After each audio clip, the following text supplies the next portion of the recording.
This is ChangeMakers with Katie Gore, finding the right solutions for the affordable housing community. Welcome back to my conversation with ChangeMaker, Maurice Jones, the CEO and president of the Local Initiatives Support Corporation. Maurice, we concluded part one talking about your corporate partners because for LISC to reach their goals, you need partnership. And you guys are a powerhouse at leveraging federal dollars with private investment dollars.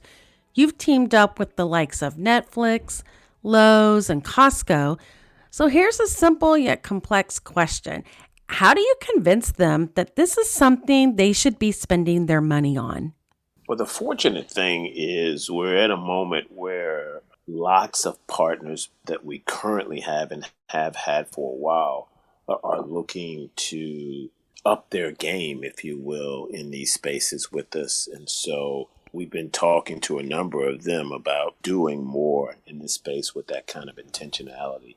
And the other piece is that this year has really motivated folks that we haven't worked with up to now to get into the game. And so Netflix and Square, Lowe's and PayPal and Dick's Sporting Goods, and the list goes on.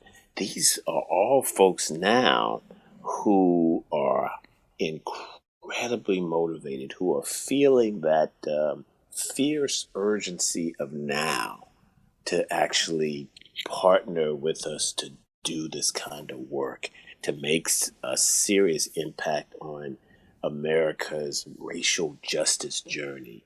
And so we're finding that we've never had more interest from particularly new partners to do this work, to invest in this work than this year, 2020. Now, what I tell people all the time is that is fabulous, and we're so grateful and we're excited. These issues will not be solved in 2020. That's why we're saying stick with us for the next 10 years and we can transform the world with your partnership. But that's the only way that we can do it. In addition to that, we're, partnering with the people in local communities, resident-based organizations. We've got about 3,000 community-based organizations that we partner with all across the country. And they are, as well, as you might have guessed, equally, if not more, motivated to do something here. So the stars are aligning, but we're calling this 10X for a reason. You've got to stay at this for a decade if you really want to make an impact. And I can imagine some of the people who work for, Netflix or PayPal or some of them, their own employees want to see their companies doing something in this space. And, if you're an employee of one of these companies, there's not a lot of avenues for you in your day-to-day role to do that. So I'm sure it's a real employee attached moment for them to know they're part of a company that's also committed and invested in this as well. That's a benefit that many people want to know that they're part of a company that does that. There's a saying in football that the fans are the 12th man. Or in basketball, you talk about that first player, off the bench, the sixth man. Well, guess what? There is no question in my mind that the employees of these places are that 12th and 6th man, and I shouldn't say man, person. Because, yes, the employees are insisting that if the employers want to keep them motivated, I want to continue to attract people like them, talent like them, that they have to show that they're invested in this kind of work. So at the end of the day, for those companies and for this work, the employees really are the MVP. They really are going to be the sustaining agent of this work because they're not taking no for an answer. Quadell, we do a lot of work in the affordable housing space. We do a lot of compliance, operation management, streamlining, consulting, and we've been around for 40 years as well. And just like LISC, there is never a time where we say that the supply is backwards, where we have an abundance of supply, but people who don't need it, right? We don't come ever and say, oh, we've got more affordable housing, than anybody can use. In fact, the opposite, we have Yes. 20 to 30,000 people in any given community of large scale that may be even on a waiting list. And, we've yet to see the lack of need for people to not be on the waiting list. Yeah. And what this Project 10X has the ability to be is real economic sustainable policy and really help people, move to a place of, whether that is financial opportunities or, small businesses or homes or just some stability here. That translates into economic policy. And I mean, this Project 10X is coming at the perfect time, but when many of us in the affordable housing industry have been championing all along that this is what's been needed. That's So That's right. this is a That's great foot forward for you guys. And you make such a good point. The folks who are in the industry, right? Like you all, I mean, you know the deal. We knew the challenges before this year. We're just delighted that more people now are awakening to the realities and to the opportunities that we have. And we want to capture this moment, and we want to make it last long enough to really make long-lasting impact. One of the things here in the last couple of weeks, your name was floated as one of the top 5 picks for HUD secretary. And, previously you served as the deputy secretary for the Department of Housing and Urban Development back in the Obama administration. And you were the second most senior official at HUD. So you know how HUD works. And which, thinking about this with your upbringing, your education, what you've done, where you've been professionally, it only makes perfect sense that you would be leading LISC here to this Project 10X. I mean, on the continuum here, this only makes sense for the next step here. But I want to ask you specifically, what would you say to the new soon-to-be secretary coming in? Well, we certainly look forward to working with HUD and the new administration and the new secretary coming in. Look, I think HUD is going to have to first and foremost prioritize helping millions of people around the country stay in their homes and stay in their apartments or their renter space is what HUD will have to focus on first and foremost in the context of this pandemic and this recession. And that's going to be a serious body of work because the stresses here are going to last for several years. I do think, though, in addition to that, it's some of the stuff that we're talking about now. It's home ownership. It's most especially trying to make sure that HUD works with people on the ground in communities and with other actors within the federal government to cobble together the different tools that you need in order to serve people. It's not just housing alone. We need housing to work with health. We need housing to work with safety. We need housing to work with workforce development.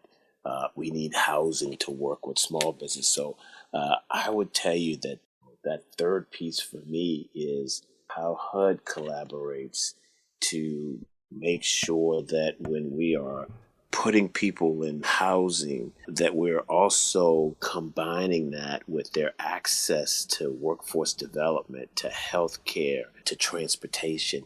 That's a real key feature. Housing alone is not enough. You gotta make sure that housing is making music with the other things that people need to get their jobs done during the day.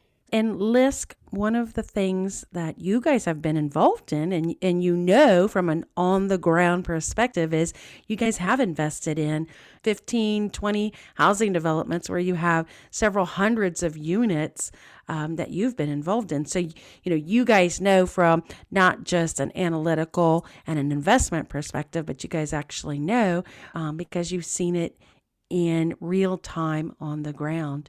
And one of those unique and housing developments that you guys have set aside units for ex-military.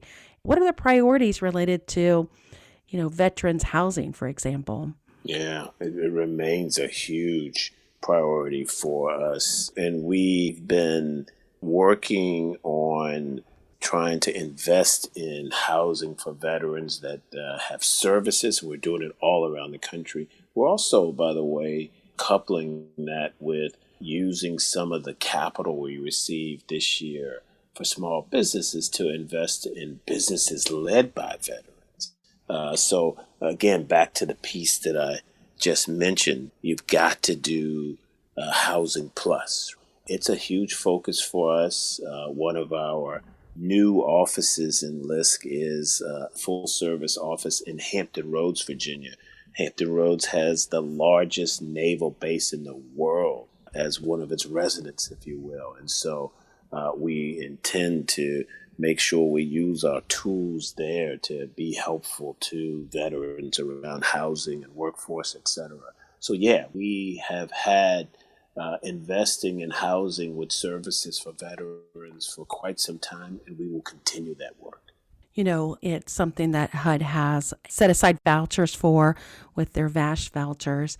And, so many times, the number of vouchers that are set aside for, either a disabled population or for the veterans or, even children coming out of the foster care system.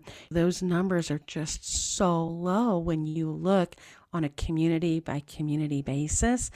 And, there still remains this need for real specialized housing that, like you mentioned, it goes beyond the unit. Yep. Many of us in the industry are so eager that LISC has invested in several real unique housing developments, really tailored toward the person and, where they are in their life. Yep. When you look at LISC over these last 40 years, what would you say is the biggest obstacle that you guys have had to overcome? Probably the biggest challenge remains having enough resources, volume-wise, and enough resources qualitatively wise to actually do the kind of work that's needed. And what do I mean by that? So we're going to invest $2 billion this year in our work.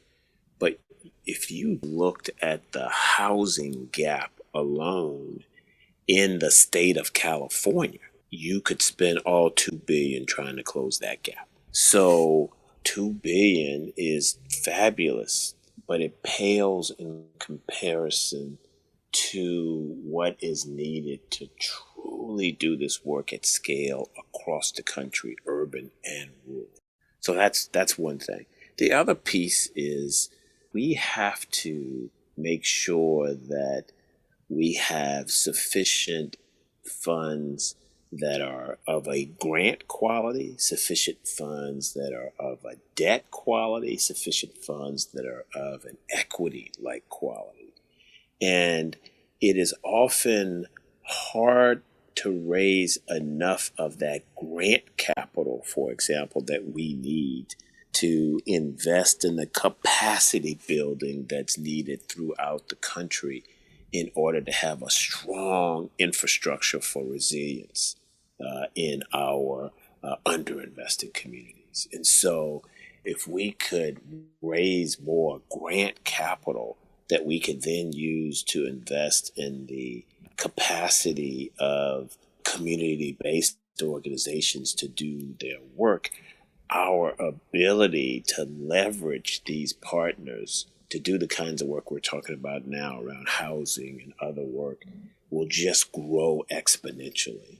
So I would say those are probably the two biggest challenge. It's volume of dollars to work with, and it's the quality of those dollars. And, it's an ongoing body of work that we're constantly engaged in and year out. It reminds me, if I could make a real simple analogy here, when the schools, they always do fundraisers for something just to kind of get the basics down. They're having kids sell all kinds of cheese and sausage and stuff Yeah, just to that's be able exactly to right. afford the That's right. That's classroom right. supplies. That's And right. it's That's like, right. right, it's like the equivalent of this. I mean, you guys are having to, and really everybody kind of in this business is having to look at the volume of funding availability and then trying to translate that into some kind of leveraging with multiple sources.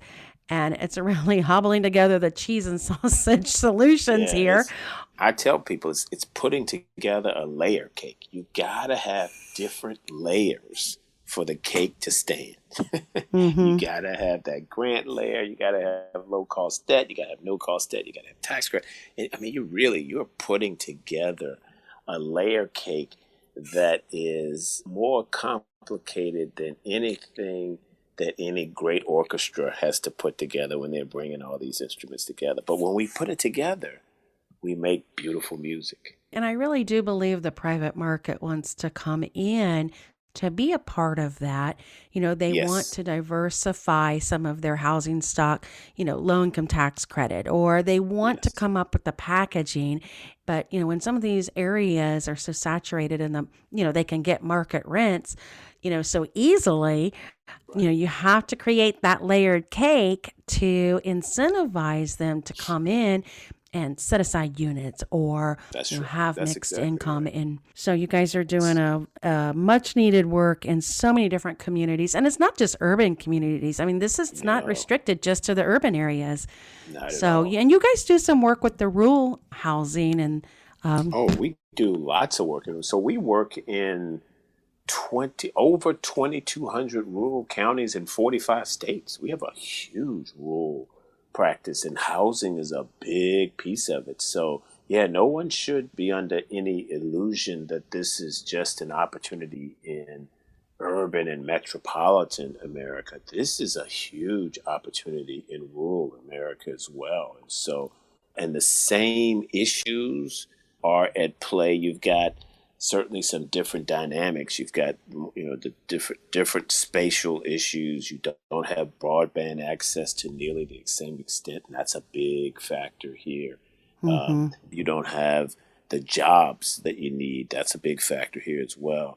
But yeah, no, we have to do this in urban and rural America. 20% of America still lives in rural America. So, personalize one of your favorite success stories of somebody who's been able to move through that window of opportunity through one of your programs or through, a housing development you've been involved in. Personalize a story for us. Sure. I met a young gentleman who had been able to access one of our partners that we invested in that provided workforce development services, financial literacy coaching, help with his needs around housing and transportation and childcare. And he came up to me and he said, "Listen, I want to thank you." He said, "What y'all did changed my life. I was in prison for 7 years on a drug charge. So I got out of prison and I came out with nothing." And he said, "I heard about one of your centers, and so I got connected with him." And he said, through working with them, he said, "I'm in my second year." And he said, "I now have a job. I'm a welder. In fact, I am managing other welders. I'm making, more than a living wage. I'm leading other people." And he said, "I changed my life." And I looked at him and I said, "Man, I'm just so." This was a young African American male in his late 20s, early 30s at most. I said, "That's what it's all about for me." And he said, "Yeah, but you haven't heard the best part." He said, "I'm a father." He says, "I've got a little girl." He said, "Now I can really be my little girl's father." That's it right there. For me, that's what made every day worth it, was to hear that story, because that's really what it's all about. It's how we can help an individual like this young gentleman be somebody's father. I was so moved by that, and there are stories like that all across the country. But that's what motivates me to continue. And maybe that's what all this is about, is that we are actually supposed to be making impact in a much larger scale than we are, but it's one person's life at a time. Yeah. And everybody they interact with, and his daughter, right. And then it just keeps rippling on. And maybe that's what all this is about, right? It is. I think so. In that case, you're talking about 2 generations. That's what this is all about. Well, thank you. I can't think of a better person to have on ChangeMaker and hear what you are doing and the progression that has led you to this spot and all the fantastic things that LISC is working on. Thank you so much for your time. Thank you. I appreciate it. Thanks for listening to ChangeMakers with Katie Gore. To find out more about Katie, go to quadel.com. That's QUADEL.com. This has been a production of Forbes Books Radio.